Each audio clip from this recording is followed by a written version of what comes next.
10 plot holes which will ruin your favorite movies. In Disney Pixar's Toy Story from 1995, there's one huge plot hole with the majority of this first film in the series. On Andy's birthday, he receives the new Buzz Lightyear toy, who, unlike the other toys in Andy's room, believes he is an actual space ranger and not, in fact, a toy. Thus, an interesting question comes about. If he believes he isn't a toy, then why does Buzz freeze with the other toys when Andy comes into the room? If he truly believes he's real, then surely moving when humans are around shouldn't matter to him, right? This also applies to the sequel, when they're in the aisle of Buzz Lightyear action figures in Al's toy barn. Surely they would all be trying to escape their imprisonment, right? I mean, everyone would know that Buzz Lightyear toys are in fact alive. There are some theories as to why Buzz freezes, but none of them have been confirmed by anyone who has actually worked on the films at Pixar. Is it possible they just hadn't considered this when creating the movie? In the film The Terminator from 1984, there's a problem which could cause a ripple effect throughout all of the future sequels and basically make them non-existent. The whole premise of the film is that in the future, the world is involved in a war between the humans and the machines run by Skynet. The human resistance against the machines is led by John Connor, and so Skynet sends one of their Terminators back in time to kill John's mother, Sarah Connor, in order to prevent John from ever being born. So John sends a soldier, Kyle Reese, back in time to stop the Terminator and protect his mother. However, in doing so, Kyle Reese actually turns out to be John's father. You may be asking, well, where is the plot hole? Well, if Skynet is from the future, surely they should have known about this, and therefore, if they simply didn't send a Terminator back in time in the first place, John Connor wouldn't have sent Kyle Reese, and he would just fade out of existence because Kyle would never have met Sarah and Father John. So, when you actually think about it, the machines are the cause of their own destruction. In Back to the Future from 1985, in the scene where Marty manages to get back to his own time, there's quite a big problem. It has to do with the way Marty gets enough power into the DeLorean time machine. He has to time it perfectly so that he's going exactly 88 miles per hour as a wire from the clock tower connects with the DeLorean at the precise same moment that the lightning strikes the clock tower. Now, this sounds extremely difficult as it is, but Doc Brown manages to do the math, and he figures out the exact time that Marty needs to get the car to hit the wire as 10:04 p.m., which, according to its history, is the time the clock freezes on after it's hit by the lightning. While this is all well and good, the clock tower doesn't actually have a second hand, so although the tower stops at 10:04 when the lightning hits it, this could range anywhere between 10:04 and 0 seconds to 10:04 and 59 seconds. Even if the exact second was known, lightning only lasts a split second anyway, and therefore wouldn't reach the wire in time for Marty to travel through time. This would mean he'd be stuck in 1955 for a lot longer than we're supposed to believe. Many people know about the fridge incident in the movie Indiana Jones and the Kingdom of the Crystal Skull. You know, how Indiana Jones survives a nuclear blast by putting himself inside of a fridge. Granted, it's pretty ridiculous. However, he should have actually died a long time before this movie, in Indiana Jones and the Last Crusade from 1989. Indy has to get through a series of challenges towards the end of the film.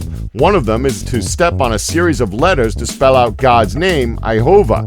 At one point, he accidentally steps on the letter J and collapses through the ground, only surviving by gripping the floor above him and pulling himself back up. And the only problem with this is that the letters he grabs onto are an L and a Y, which obviously aren't in the word Jehovah. Therefore, these letters would also have crumbled and Indy would have fallen to his death right there and then. In Blue Sky Studios' Ice Age from 2002, the whole premise of the film is that the animals try to return a human baby to its family.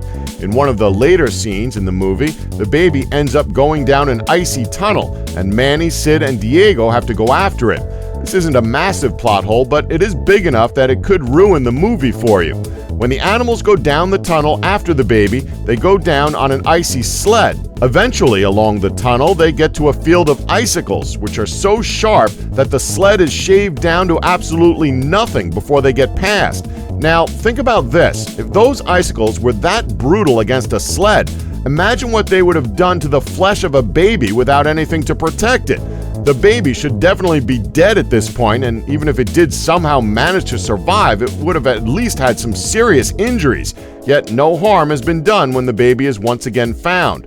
Then again, it is a kids' movie.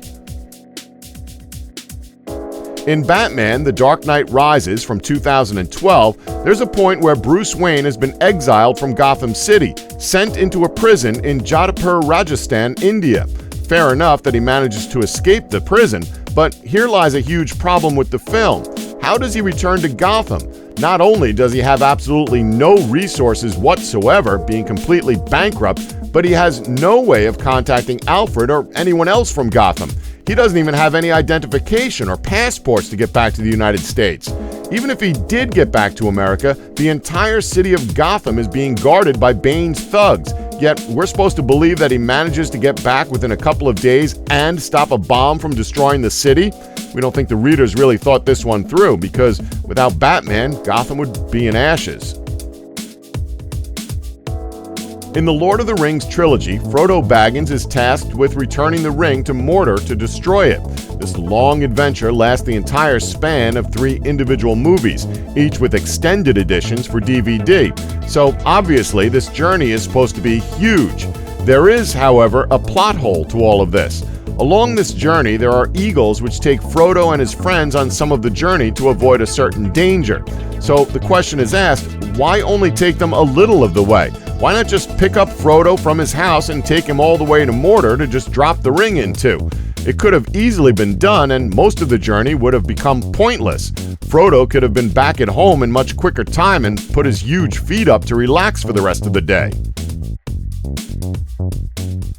In Spider-Man 2, released in 2004, Harry Osborn tells Dr. Octopus that Peter Parker has information on Spider-Man, so obviously neither of them know that Peter Parker is actually Spider-Man. Yet, regardless of this, when Dr. Octopus finds Peter, the first thing he does is throw a car towards him, and later throws him against a building with tremendous force. Now, if it were me and I wanted to find out information somebody had about someone, I'd want to keep them alive. Even if you survive the car being thrown, being whacked against a building at the force depicted in the movie would most definitely kill a man. And even when Peter survives both of these incidents, to us it would be fairly obvious at that point that he's Spider-Man, yet Dr. Octopus still has no idea. Now on to The Hangover, out in 2009. It's a fairly relaxed film, and it isn't meant to be taken too seriously. It's about a group of friends who get drunk during a bachelor party and then wake up the next morning with no clue as to what happened the night before, and with the groom-to-be, Doug, missing. They go on a wild goose chase to try and find him. But the problem is with where he ends up being. After 2 days of retracing their steps from that night, they find out loads of things that happened, and eventually, as their memories become a little more clear, they find the groom to be on the roof of the hotel they were originally partying at. Are you telling us that Doug was just sitting on the roof of a building for 2 days straight? Surely he'd have moved or signaled for help, or at the very least tried to contact his friends. It doesn't make much sense for the big reveal at the end of the film. The problem with the film Titanic is with the 2 main characters, Jack and Rose, who are supposedly deeply in love. The reason we say supposedly is because at the end of the film, when they're in the water, Jack has to die because there's apparently not enough room on the plank for both him and Rose. But even the actress who played Rose has admitted that there was room for both if she had just moved over a little bit. Rose probably just wanted more leg room for the long float back home. If she had truly loved Jack, she would have let him on the plank without a second thought. Later in the film, when she thinks back to that night, she's probably regretting her decision. At least we hope she regrets it.